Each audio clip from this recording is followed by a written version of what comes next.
নিরামিষের দিনে আমাদের খালি মাথায় হাত পড়ে যায় কী রান্না হবে আর কী রান্না হবে। বিশ্বাস করো, এই রান্নাটা যদি তোমরা একবার ট্রাই করো বারবার ট্রাই করবে। আমি তো এটা ফার্স্ট টাইম ট্রাই করছি, বাড়ির সবাই কিন্তু খেয়ে অসাধারণ বলেছিল, তাই তোমাদের সাথে শেয়ার করছি। প্রথমেই দেখো আলুগুলোকে আমি ক্র্যাকারের সাহায্যে একদম পুরো কুড়িয়ে নিয়েছি।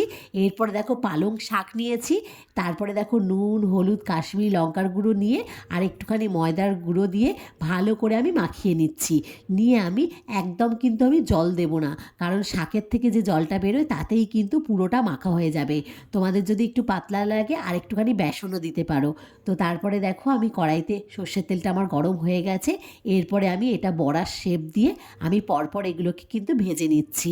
এইগুলো কিন্তু তোমরা চায়ের সাথেও কিন্তু খেতে পারো, অসাধারণ লাগে, খুব কুড়মুড়ে হয় আর কিন্তু খুব মুচমুচে হয়েছিল। খেতেও কিন্তু এমনিও খেতে কিন্তু জাস্ট দারুণ লাগছিল। আমি কিন্তু একদম লো ফ্লেমে ভেজে নিচ্ছি, যাতে ভেতরটা একদমই না কাঁচা থাকে আর একটুখানি কুড়কুড়েও হয়। তার জন্য দেখো ভালো করে লো ফ্লেমে আমি ভেজে নিচ্ছি।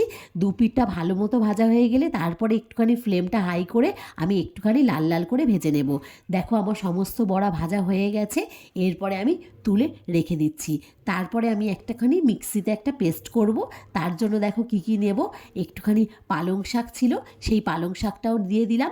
যেহেতু এটা পালং শাক দিয়েই পুরোটা করব, তার জন্য কিন্তু পালং শাকের ফ্লেভারের জন্য কিন্তু ওতেও আমি বড়াতেও পালং শাক দিয়েছি, আর এতে ঝোলেওতেও কিন্তু একটু পালং শাকের ফ্লেভার আসবে। তার জন্য দেখো পালং শাকটা দিয়ে দিলাম। এরপরে দিয়ে দেবো একটুখানি ধনে পাতা কুচি। তারপরে দেখো দিয়ে দিচ্ছি হচ্ছে একটুখানি টমেটো আদা আর কাঁচা লঙ্কা দিয়ে আমি একটা ফাইন পেস্ট করে নিয়েছি। এরপরে দেখো ওই একটুখানি তেলের মধ্যে আমি জিরে ফোড়ন দিয়ে শুকনো লঙ্কা ফোড়ন দিয়ে দিলাম। তারপরে দিয়ে দিচ্ছি তেজপাতা, দিয়ে একটুখানি নাড়াচাড়া করে ভেজে নেব। এরপরে আর কিচ্ছু না, যে মিক্সিতে যে পেস্টটা করে রেখেছিলাম সেই পেস্টটা আমি দিয়ে দিচ্ছি। দিয়ে ভালো করে আমি কিন্তু কষিয়ে নিচ্ছি। এরপরে দেখো নুন দিয়ে দিলাম, দিয়ে দিচ্ছি একটুখানি জিরে গুঁড়ো, আর দিয়ে দেবো হচ্ছে একটুখানি ধনে গুঁড়ো, আর দিয়ে দেবো হচ্ছে একটুখানি কাশ্মীরি লঙ্কার গুঁড়ো। দিয়ে হচ্ছে আমি ভালো করে নাড়াচাড়া করে কিন্তু কষিয়ে নিচ্ছি, যাতে পালং শাকের কাঁচা গন্ধ একেবারেই না থাকে। তোমরা কিন্তু পালং পনির খেয়েছো, পালং দিয়ে চিকেনও লোকে করে, কিন্তু এটা একবার ট্রাই করো, এটাও কিন্তু কোনো স্বাদে কিন্তু কম নয়, খুবই ভালো লাগে নিরামিষের দিনে। তারপরে দেখো আমার কষানো হয়ে গেছে, তেলও ছেড়ে দিয়েছে। এরপরে আমি ঝোলের জন্য জল দিয়ে দিলাম, দিয়ে আমি একটুখানি ফুটিয়ে নেব।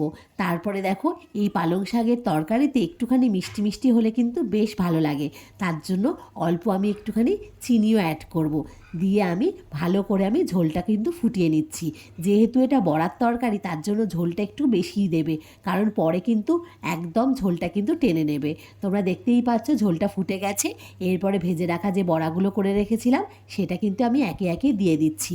দিয়ে আমি আরও 2 মিনিট মতো একটুখানি ফুটিয়ে নেবো।